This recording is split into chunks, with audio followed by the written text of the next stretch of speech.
삶으로 열어가는 아름다운 신앙 간증 오직 주만이의 김명인입니다. 주말이면 집에 있는 현금 중에서 깨끗한 것을 골라 다림질하는 분이 있다고 합니다. 참 별난 분도 있구나 그렇게 생각을 했는데요. 이분은 주일에 헌금으로 드릴 집회를 하나님께 드리는 마음으로 정성을 다해 다림질한 것이라고 합니다. 하나님을 위해 마음과 정성을 다하는 이분의 이야기를 들으면서 나는 과연 하나님을 위해 무엇을 준비하고 또 노력하게 되는지 생각해 보게 되었는데요. 언제나 하나님을 생각하고 또 예수님이라면 어떻게 하실까 이렇게 생각하며 살아가는 사람들을 만나는 시간이죠. 삶으로 열어가는 아름다운 신앙 간증 프로그램 오직 주만이. 오늘도 믿음의 아름다운 분들이 준비하고 계십니다. 먼저 이 자리 은혜롭게 채워주신 분들부터 소개해 드릴게요. 춘천 한마음교회 성도님들 나와 계십니다. 반갑습니다.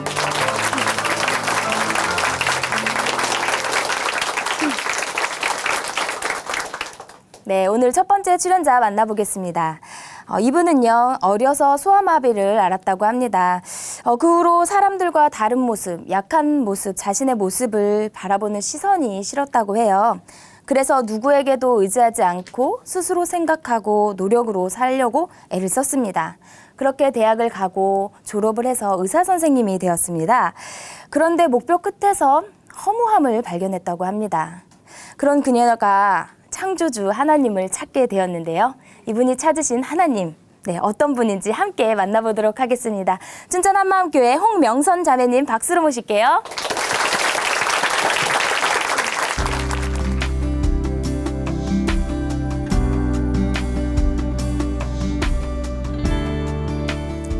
안녕하세요. 춘천 한마음교회 홍명선입니다. 저는 영상의학과 의사인데요. 누구에게도 의지하지 않고 독립적으로 살고 싶어서 의사가 되었지만 도무지 만족이 없고 채워지지 않는 어두운 마음으로 방황하다가 예수님을 만나 천국의 로또를 맞은 이야기를 나누려 합니다. 저는 3살 때 소아마비를 앓았는데요. 부모님은 잘 걷던 아이가 어느 날 바닥에 주저앉으며 열이 펄펄 나는 것을 보시고 제가 병에 걸린 것을 아셨어요. 엄마는 어린 동생을 업으신 채 저를 데리고 여러 곳을 다니시며 다리를 낫게 하려고 애를 쓰셨답니다.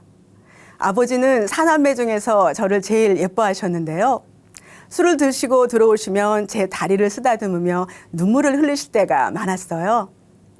아버지가 저를 사랑하시는 마음은 알지만 그런 모습을 보는 게 불편했어요.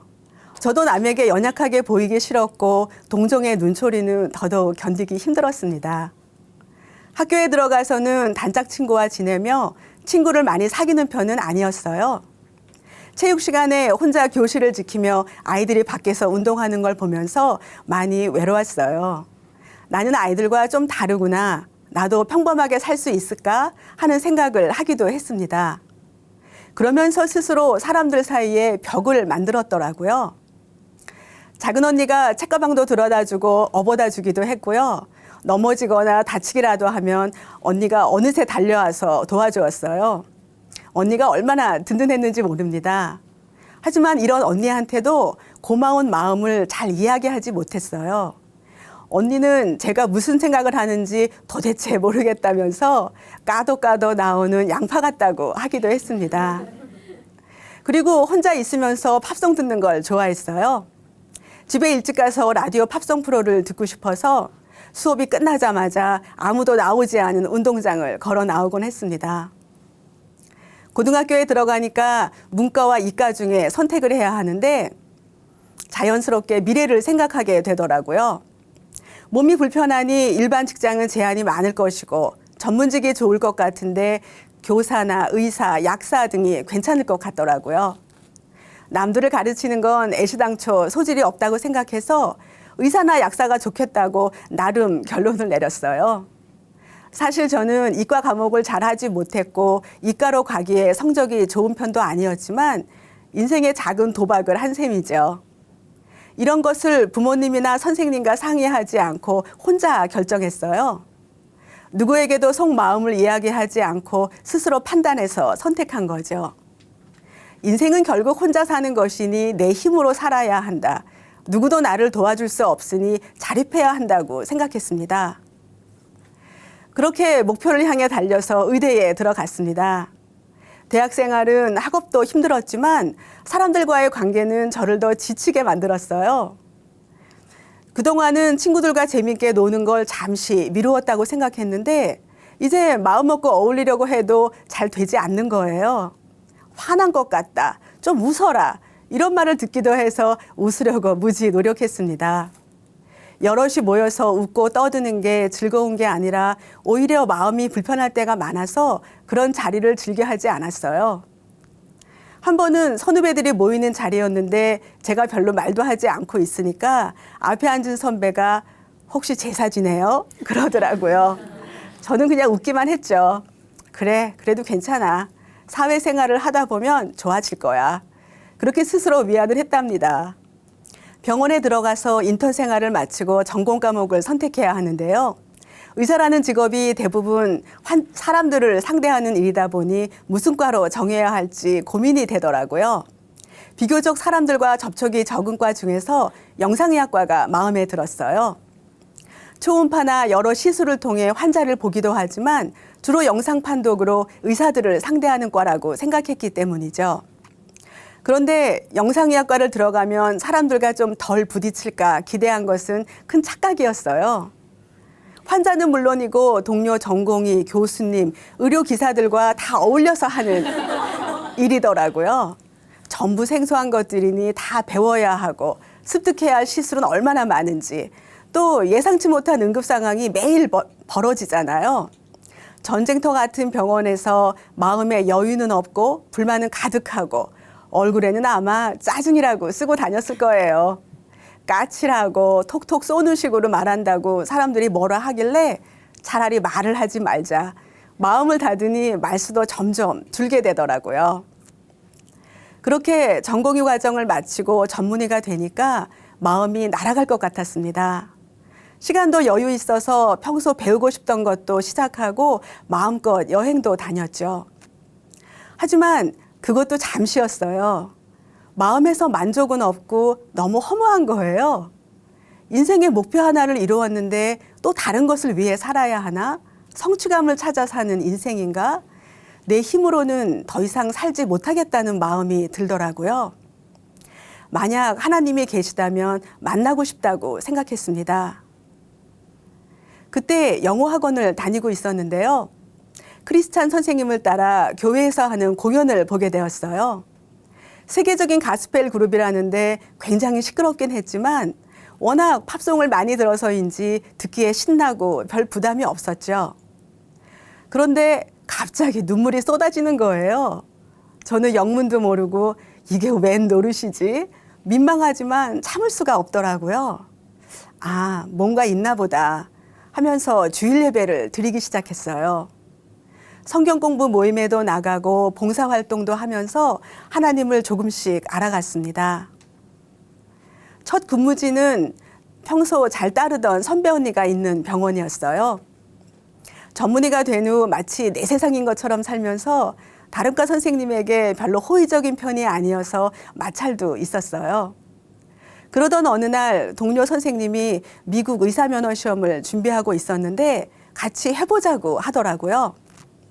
하나님께 쓰임받을 수 있는 길이 될 것 같아서 기도하면서 시작했어요. 미국에 가서 실기시험을 치렀는데요. 거기서 우연히 대학 교수로 계신 선배를 만난 거예요.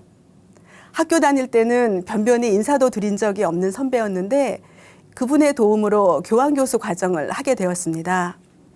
하나님께 마음을 정하니까 길을 열어주시는구나 싶어서 너무 감사했습니다. 연구실에서 일하면서 최종 시험을 준비했는데요. 미국 면허가 있으면 세계 어느 나라에 가서라도 일하면서 하나님을 위해 살 수 있겠다는 마음이었어요. 한인교회를 다니면서 청년들과 주말마다 수양회를 갖고 페루로 의료 선교를 다녀오기도 했습니다. 큐티도 열심히 하면서 하나님을 잘 믿어보려고 애썼는데 하나님이 정말 살아계신지 확신이 서지 않는 거예요.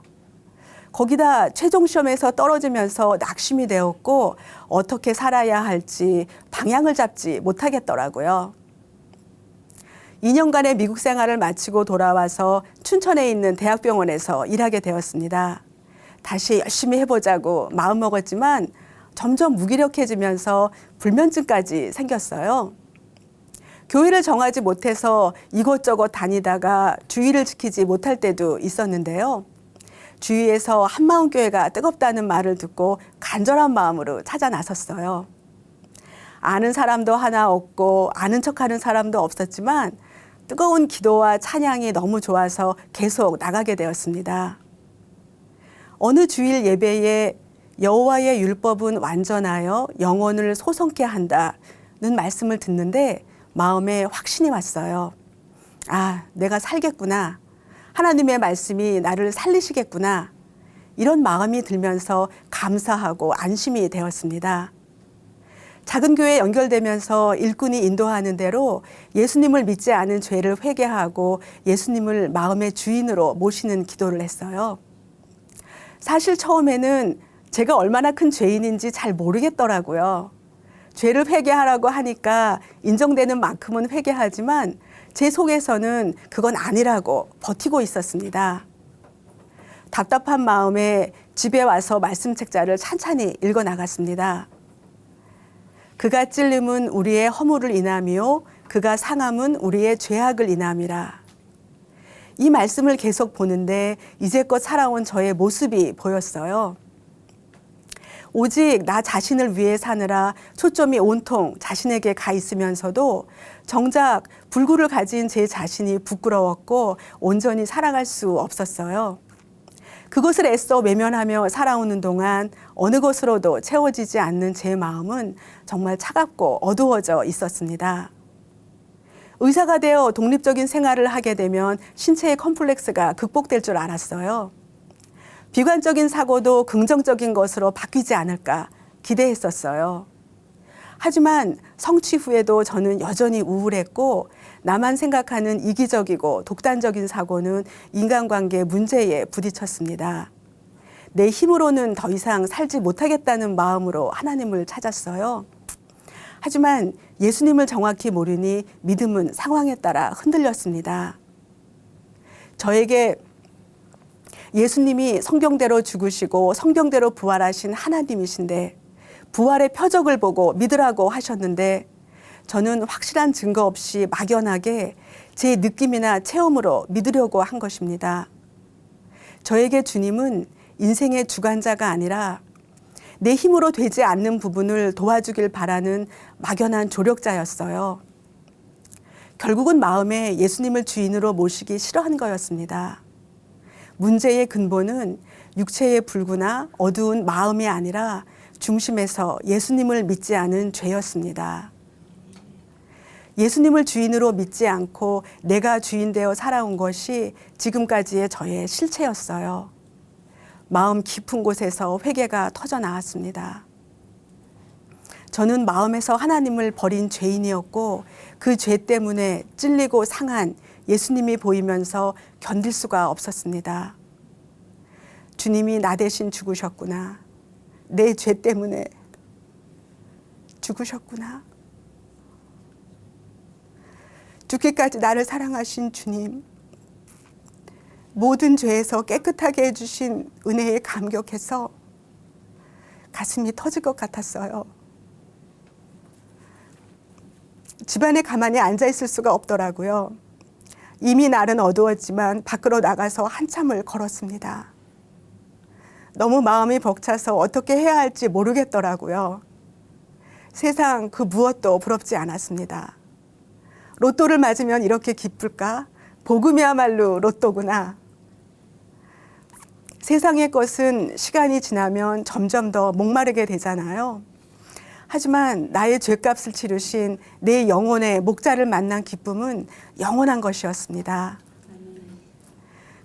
그 후 예배가 너무 기다려지더라고요. 정말 예수님이 문 밖에 서서 제 마음을 두드리시며 저를 지금까지 기다리셨다는 게 실감나게 다가오는 거예요. 주님이 나를 기다리고 계셨구나. 오랫동안 나를 찾고 계셨구나. 주님의 마음을 알게 되니 말씀을 사모하게 되었습니다. 나는 포도나무요 너희는 가지니 그가 내 안에 내가 그 안에 있으면. 주님이 제 안에 계시다는 말씀을 그대로 지나칠 수가 없었어요. 주님은 크고 온전하시니 제가 얼마든지 주님 안에 거할 수 있죠. 하지만 주님이 제 안에 계시다니, 주님 정말 제 안에 계실 수 있습니까? 정말 제 안에 계실 수 있습니까? 주님은 그럴 수 있다고, 저는 그런 존재라고 하십니다. 이제 주님과 연합되었으니 주님 안에 있는 모든 것을 다 가진 자가 되었습니다. 예수님 안에 영원한 생명이 있고 죄사함이 있고 지혜가 있고 세상이 줄 수 없는 기쁨과 세상이 알 수도 없는 평강이 있더라고요. 목사님께서 부자 청년과 가난한 여자가 결혼하면 여자도 부자가 된다고 하셨는데, 저도 최고의 부자인 주님과 연합되었으니 이보다 대박인 로또가 없는 거예요. 아멘. 말씀이 믿음으로 화합되니 마음에 감사와 기쁨이 넘쳤습니다. 말이 많아지고 잘 웃게 되니까 저를 대하기가 편해졌다고 주변 사람들이 말하더라고요. 오랜만에 보는 사람들은 제가 많이 밝아졌다고 한마디씩 합니다. 예수님이 마음의 주인이 되시니 마음이 여유로워졌어요. 까칠한 저의 성격으로 힘들어하던 가족들이 어느새 제가 온화해졌다고 해요. 환자를 대하는 마음도 달라지더라고요. 하나님이 찾으시는 귀한 영혼이었어요. 회복 가능성이 적은 환자를 보면 안타까운 마음이었는데, 예수님을 믿으면 부활의 소망이 있으니 복음을 전하게 됩니다. 제가 전공의 때 어느 교수님이 홍 선생도 이제 예수님을 믿어야지 하시며 복음을 전해주셨어요. 그때는 별로 관심이 없어서 건성으로 대답했었는데 이제는 제가 학생들에게 그대로 전합니다. 하나님께서 예수님을 죽은 자 가운데서 다시 살리신 것으로 모든 사람에게 믿을 만한 증거를 주셨다고, 너희들도 꼭 믿기를 바란다고 말이죠. 수업이 끝날 때쯤 말씀을 통해서 예수님을 전해주면 학생들의 반응이 다양합니다. 이런 말씀은 처음 본다며 놀라는 학생도 있었고, 전에 교회를 다녔는데 이제 다시 가야겠다며 마음을 다잡는 학생도 있었어요. 어느 날 지도교수를 맡았던 학생이 졸업을 한다며 인사를 왔는데 다른 어떤 조언보다 복음을 전해주었습니다. 앞으로 여러 가지 일이 많을 테지만 부활하신 예수님을 믿고 잘 이겨내기를 바란다고 했더니 제 마음이 전해졌는지 예수님을 믿지 않은 죄를 회개하고 마음의 주인으로 모시는 기도를 했습니다. 얼마나 기쁜지, 이때를 위해서 저를 이 자리에 있게 하셨구나 했습니다. 부모님께 예수님이 부활하셔서 지금 살아계시다고 복음을 전해드렸는데 아버지가 말씀을 마음으로 받으셨어요. 아버지는 암으로 치료를 받고 계셨는데요. 예수님이 부활하셔서 우리도 부활한다고, 보이는 이 세상이 전부가 아니라고 말씀드렸더니 부활을 소망하시며 소천하셨어요. 우리 집은 제사를 지내는 집이었는데요. 장례식장에서 제사 대신 예배를 드렸습니다. 아버지가 가신 질병이 없는 천국에 대한 소망이 가족 모두에게 부어지는 감사한 시간이었습니다. 그러던 중 제가 사고를 당해 입원하는 일이 생겼어요. 소아마비는 더 이상 진행되지 않는 병이지만 관절 손상이 오거나 몸의 불균형 때문에 이상이 올 수도 있습니다. 저도 불편을 느끼기 시작해서 운동을 시작했는데 그만 뼈가 부러지는 일이 생긴 거예요. 사고 당시 작은 일이 아니구나 직감했지만 주님께서 함께 하신다는 믿음이 저의 마음을 지켜주었습니다. 치료가 길어지면서 왜 이런 일이 일어났을까 하는 마음이 들었는데 범사에 감사라는 말씀이 생각났어요. 나의 실수로 인한 것이든 다른 원인이든 이유를 따지는 것은 무의미한 일이잖아요. 몇 주 동안 누워서 천장만 보고 있다가 드디어 두 발로 땅을 디디는데 얼마나 감격스러웠는지 모릅니다. 내 생명도 시간도 연약한 육체도 모든 것이 주님의 것이니까 어떤 염려도 맡길 수 있다는 게 정말 감사했습니다. 입원해 있는 동안 교회 지체들이 얼마나 알뜰살뜰 보살펴 주었는지 온몸으로 사랑을 받았어요. 매일 찾아와서 말씀으로 교제해 주어서 마음과 생각이 흔들리지 않게 해 주셨죠. 또 교회에서는 빠른 회복을 위해 한마음으로 기도해 주셨답니다. 이제 돌아보니 주님께서는 제 신체의 연약함을 통해 몸이 아픈 사람들의 마음을 누구보다 잘 알 수 있는 의사로 인도해 주셨습니다. 주님께서는 내 마음대로 살면서 어둡고 우울한 인생을 살던 저에게 찾아와 주셨습니다. 세상의 어떤 문제에도 매이지 않고 영원한 나라를 위해 기쁘게 달려가는 사명자로 세워주신 주님께 모든 영광을 올려드립니다. 감사합니다.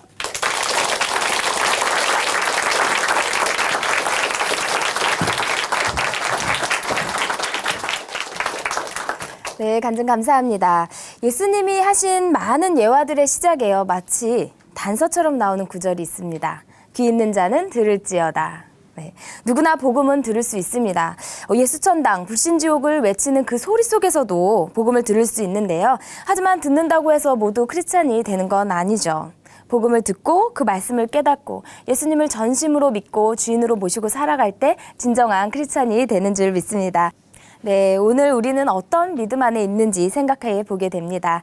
홍명선 자매님께 다시 한번 큰 박수 부탁드립니다.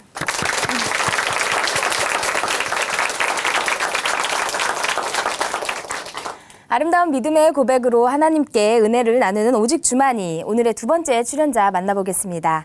어려서부터 사랑받으며 자랐던 대가족의 막내딸. 남들에게 돋보이고 싶고 사랑받고 싶은 욕심이 많았던 분입니다. 보통 우리는 선생님, 마음에 드는 선생님이 계시면 더 집중을 받고 싶어서 열심히 공부를 하죠. 이분은 누구에게나 사랑받고 인정받고 싶어서 아주 열심히 살았다고 하는데요. 그랬던 그녀가 지금은 사랑과 관심, 명예가 아닌 다른 무언가를 위해서 산다고 하는데요. 그것이 무엇인지 함께 들어보도록 하겠습니다. 춘천 한마음교회 박우혜 자매님 이야기 박수로 함께 청해 듣겠습니다.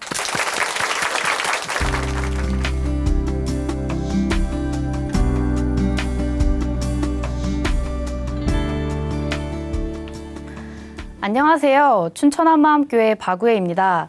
저는 어렸을 때부터 어른들께 사랑을 많이 받았어요. 사람에게 관심받는 것이 점차 우상이 되어서 주변 또래 아이들을 밟으면서까지 선생님들이나 교수님들께 인정을 받으려 했어요.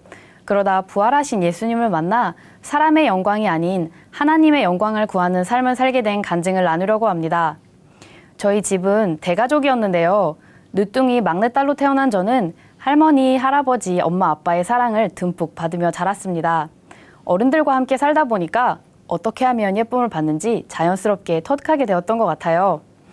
초등학교 때 잠깐 미국에서 살다 온 경험이 있는데요. 그곳에서 아주 적극적으로 발표하는 수업 문화에 익숙한 상태였어요. 그런데 한국은 정반대잖아요. 답을 알아도 그냥 조용히 지나가는 것이 일반적인데 저는 제가 아는 것을 너무 알리고 싶었어요. 중1 때 일인데요. 과학 선생님께서 세포가 영어로 뭔지 아는 사람? 하고 물으셨는데 저는 말이 떨어지기가 무섭게 cell! 하고 대답을 했어요. 수업 시간에 선생님들께서 하시는 모든 말씀에 초롱초롱하게 반응하고 숙제도 열심히 해가고 시키시는 것도 최선을 다해서 했어요. 이렇게 적극적이던 저는 선생님들의 관심과 주목을 받을 수 있었습니다. 제가 모르는 선생님들이나 심지어 다른 학년의 선생님들까지도 복도에서 마주치면 먼저 인사를 해주실 정도였어요. 한 번은 엄하기로 유명한 선생님께서 교복 검사를 하시는 날이었어요. 딱히 외모에 관심이 없었던 저는 어른들께 굳이 미움받는 짓을 할 필요 없다고 생각을 해서 교복을 조금도 손대지 않고 바르게 입고 다녔거든요. 그런데 저와 반대로 엄청 줄여서 팔뚝이 야리야리한 자켓을 입은 친구가 제게 선생님이 너 예뻐하니까 이번 시간만 내 거 입고 주면 안 돼? 하는 거예요. 거절을 잘 못해서 바꿔 입어주긴 했지만 괜히 제가 선생님께 미움을 받게 될까 봐 걱정이 되더라고요. 거기다가 팔뚝이 굵어서 피가 통하지 않으니까 팔이 저려오는 거예요. 그 무서운 선생님께서 교실에 들어오셔서 반 전체를 돌아보시는데 제 옆에 다가오실수록 너무 심장이 뛰고 걸릴까 봐 엄청 조마조마해하고 있었어요. 그런데 예상과 달리 선생님께서 제 옆을 지나가시면서 우애는 교복이 좀 작아 보이네? 살만 좀 빼면 되겠다 하고 지나가시는 거예요. 그때부터 선생님께서 저를 엄청 예뻐해 주신다는 걸 확신할 수 있었어요. 이렇게 한 번 받게 된 관심은 욕심이 생겨서 계속해서 더 받았으면 좋겠고 다른 아이들에게 조금이라도 넘어가는 것이 마음에서 허용이 안 되더라고요. 만약 관심과 사랑이 제게 오지 않는다면 다른 사람을 밟으면서까지 아주 끝까지 온갖 노력을 하게 되었어요. 대학교 때 한 수업에 들어갔는데 처음 뵌 교수님께서 어떤 선배 언니를 유난히 예뻐하시는 거예요. 언니가 전에 교수님이 수업을 들어서 그럴 수도 있는데 저는 그게 용납이 안 되더라고요. 이 상황을 가만히 두고 볼 수는 없다. 이런 생각이 들었어요.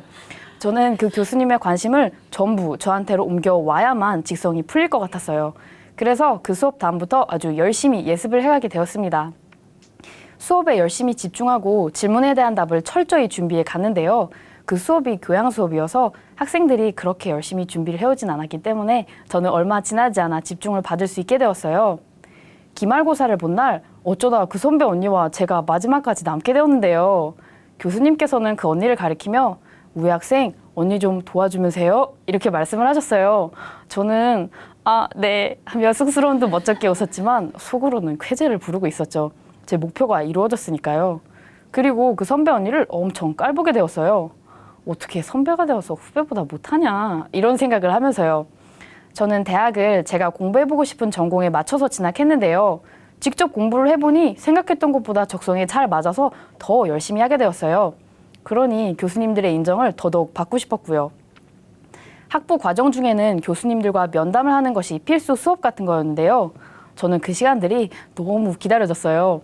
빨리 그 시간에 교수님께 제가 왜 어떻게 이 대학, 이 학과를 들어오게 되었는지 전해드리고 싶었거든요. 그렇게 저를 잔뜩 드러내고 수업 시간에 열심히 하니까 교수님들께서 점차 예뻐해주기 시작하셨어요. 그런데 저는 그거에 만족하지 않았어요. 다른 학생들은 넘볼 수 없을 정도로 교수님들과 친밀한 관계를 갖길 원했거든요. 교수님들과 함께 회식을 할 때면 어떻게든 교수님께 어필을 하기 위해 전공 관련된 얘기를 하려고 애를 썼어요. 다른 학생들이 저보다 더 친한 것 같으면 위기의식을 느꼈고 더 분발해야겠다고 생각했어요. 그러다 보니 제 목표에 방해가 된다고 생각하면 주변 사람들을 마음에서 밟는 것이 일상이었어요. 교수님들을 잘 따랐는데 높은 위치에 계신 분들이었기에 더 존경하고 그분들 눈에 들고 싶어 했던 것 같아요. 그리고 그분들 아래에 저와 같은 처지에 자리한 사람들은 제 발판으로만 받아들여졌고요.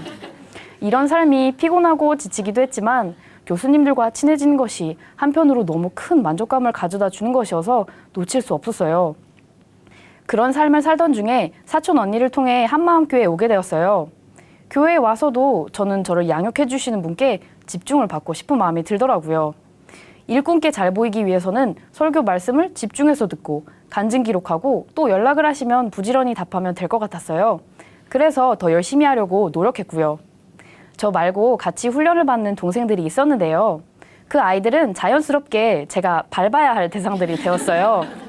신앙 훈련을 받는데 아이들이 뭔가 저보다 더 열심히 하거나 뜨거운 것 같으면 시기와 질투가 끌어오르더라고요. 그러면서 점점 더 악한 마음을 품게 되었어요. 제 마음이 만약 뜨겁지 않으면 뜨겁고 멋있게 신앙생활을 하는 아이들을 보며 빨리 저 불이 좀 식었으면 좋겠다 하는 생각이 들었어요. 그리고 실제로 불이 식은 것 같은 아이가 보이는데 그 자리에 좀 더 눌러 앉아 있어라 하는 간절한 마음이 들더라고요. 반대로 제 마음이 뜨거워진 것 같으면 제 스스로가 너무 뿌듯했고요. 하나님의 말씀을 전보다 깊이 깨닫게 된 것 같아 감격이 되기보다는 제 신앙이 다른 사람들로부터 인정을 받는 것 같아 너무 자랑스러웠어요. 다른 사람보다 뭔가 나은 제 모습을 보면 그만큼 제가 더 훌륭한 사람이 된 기분이었고 특히 저를 양육해 주시는 리더가 인정해 주시면 하늘을 나는 기분이었죠. 이렇게 사람에게 초점이 맞추어진 삐뚤어진 신앙생활을 하다 보니 예수님께만 집중하고 말씀에 순종해 나가는 아이들의 삶과 제 삶이 점점 차이가 나기 시작하는 거예요. 저는 제가 그런 대로 부지런히 한다고 생각했는데 뭔지는 확실하게 잘 모르겠지만 갭이 느껴져서 고민이 되기 시작했어요.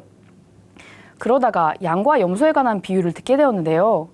양과 염소가 같이 다녀도 염소가 양이 될 수는 없듯이 교회에 같이 다녀도 아이의 근본이 다를 수도 있다는 것이 보이는 거예요. 저와는 다르게 항상 기뻐하며 삶에서 열매 맺고 있는 아이들의 모습을 통해 내가 어쩜 양으로 착각하고 있는 염소일 수도 있겠다는 생각이 들었어요.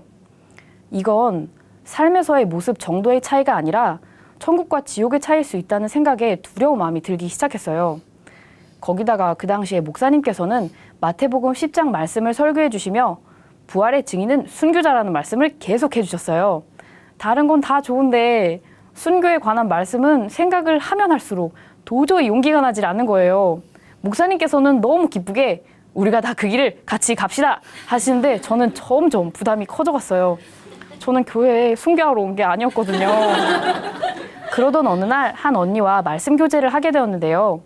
언니는 제자들이 본 것을 동일하게 봐야 제자들과 같은 삶을 살 수 있다고 하시는 거예요.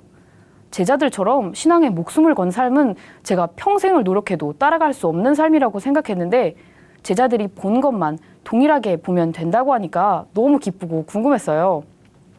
언니는 저에게 2가지 질문을 하셨는데요. 우애야, 네가 어떤 사건을 목격했어. 그런데 그거에 대해서 말하면 죽인대. 그럼 너는 그 사실을 말할 수 있겠니? 저는 그때까지 제자들이 단순히 부활이라는 사건을 봤으니까 목숨을 걸고 그 길을 갔겠지 생각했었거든요. 그런데 그게 아니더라고요. 누가 죽인다는데 어떻게 그 상황에서 나 봤어? 하고 죽을 수 있겠어요. 제자들의 죽음은 제게 큰 의미로 다가오지 않았었는데 제가 그들의 입장에 서게 되니까 직접 보지 않았다면 그리고 죽음을 넘어선 죽음보다 더 좋은 것에 대한 확신이 없는 이상 자기가 본 것을 목숨 바쳐가면서까지 전할 수 있는 게 아니더라고요. 정말 부활을 봤구나 하고 깨달아졌어요. 2번째 질문은 제자들이 어떻게 예수님을 하나님이라고 믿을 수 있었을 것 같니? 였어요. 그 질문에도 부활하셨으니까 믿었겠지 하고 별 생각 없이 여겼었는데 언니가 그런 답을 말하는 게 아닌 것 같더라고요. 그래서 제자들이 예수님을 어떻게 하나님이라고 믿게 되었는지 말씀을 통해 살펴보게 되었어요. 제자들은 예수님과 3년을 함께 먹고 마시고 자면서 예수님께서 행하시는 기적도 많이 보고 직접 능력을 행하기도 했더라고요. 그런데 이들이 예수님을 정확하게 믿게 된 것은 예수님께서 다시 살아나신 후였어요. 누가복음 24장 말씀을 통해 예수님께서 부활하셔서 제자들 앞에 나타나셨을 당시에 제자들의 반응을 봤더니 참 가관이더라고요. 저는 이들이 부활하신 예수님을 보고 물론 놀라긴 했어도 즉시로 예수님을 믿은 줄 알았어요. 그런데 예수님께서 얘들아 너희가 의심하지 말고 나를 만져봐라 하시는데도 신기하며 믿지는 못하더라고요. 그런데 예수님께서는 그들에게 가져오라고 하신 생선을 잡수시며 모세의 율법과 선지자의 글과 시편에 예수님을 가리켜 기록된 말씀들을 설명해 주신 거예요. 예수님께서 친히 그들의 마음을 열어서 성경을 깨닫게 해주시고 부활하신 이분이 성경에 예언이 되어 있던 진짜 하나님임을 믿게 해주신 것이었어요. 내가 노력해서 예수님을 믿는 것이 아닌 거예요. 그제야 제 눈이 열린 것 같았어요. 우리의 어떠한 노력으로 믿는 것이 아니라 예언대로 성취된 부활의 표적을 통해서 이분을 확실하게 믿을 수 있게 해주신 거였더라고요. 그 전까지는 제가 아무 증거도 없이 무조건 믿으려고 애쓰는 자였던 것이 보였어요. 예수님이 하나님이신 것과 지금도 이분이 살아계시다는 것이 선명해지니 예수님께서 제게 이렇게 말씀하시는 것 같았어요. 우애야, 내가 너의 주인이 되기 위해 죽고 부활했다. 이제는 너의 의심을 내려놓고 나를 주인으로 믿어주겠니? 너무도 선명히 살아계신 예수님 앞에 서니 이분을 나의 주, 나의 하나님으로 믿지 않을 수 없었어요. 그러면서 제가 이분 앞에서 어떻게 살아왔는지가 비춰졌어요. 하나님이 보이지 않으니까 그동안 보이는 사람의 눈에 어떻게든 잘 보이려고 발버둥 쳐온 거였더라고요.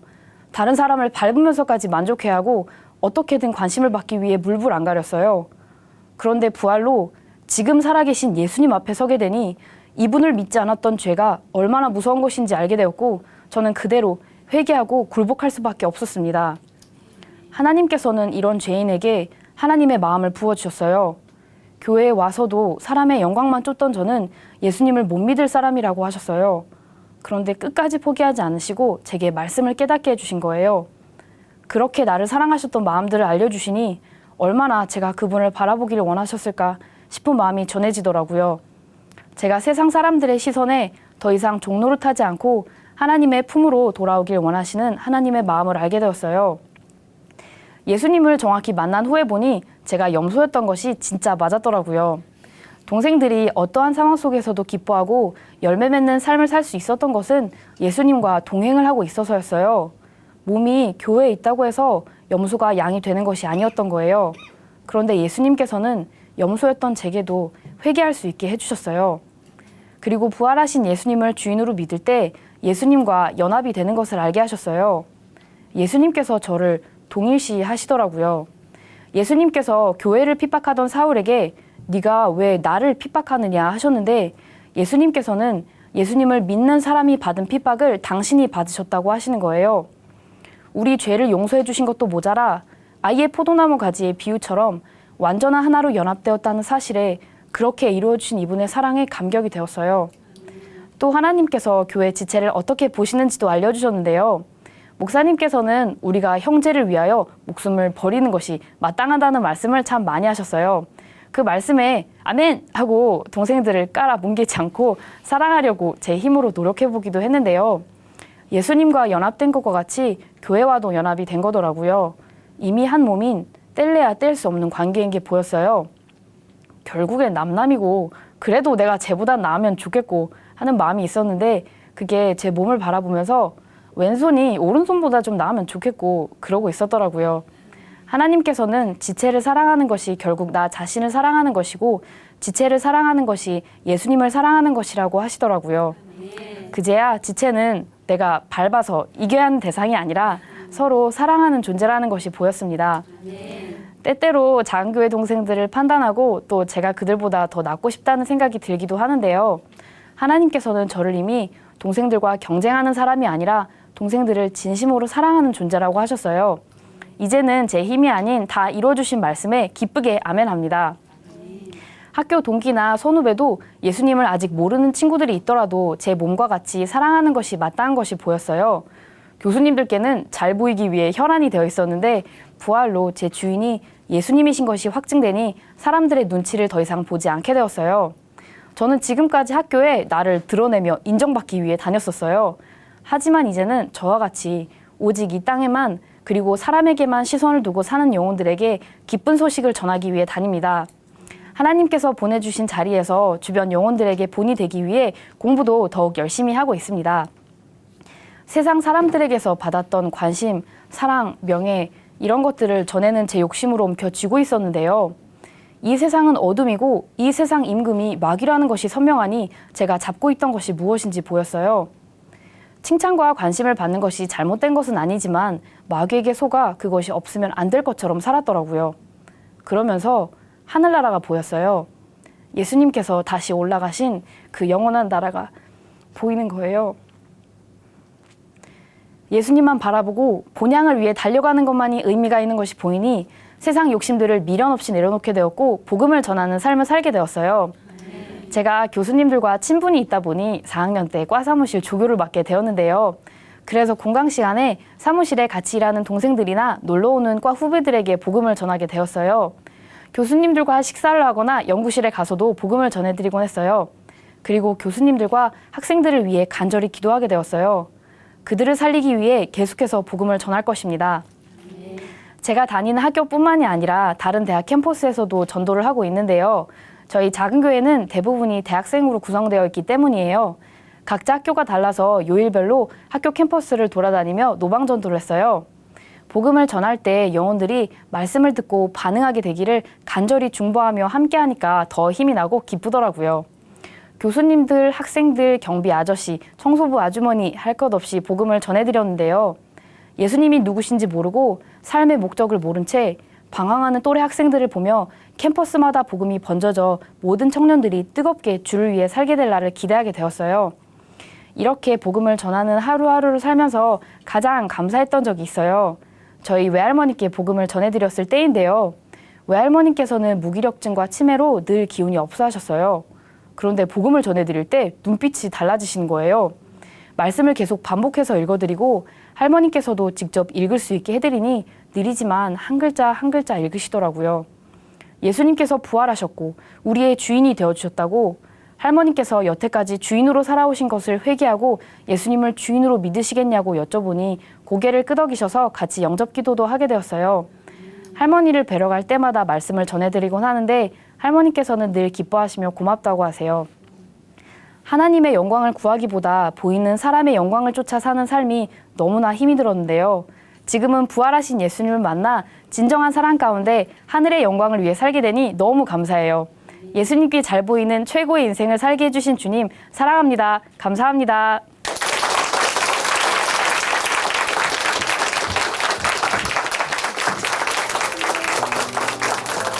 네, 간증 감사합니다. 고린도전서 10장 31절에는 이런 말씀이 있죠. 그런즉 너희가 먹든지 마시든지 무엇을 하든지 다 하나님의 영광을 위하여 하라.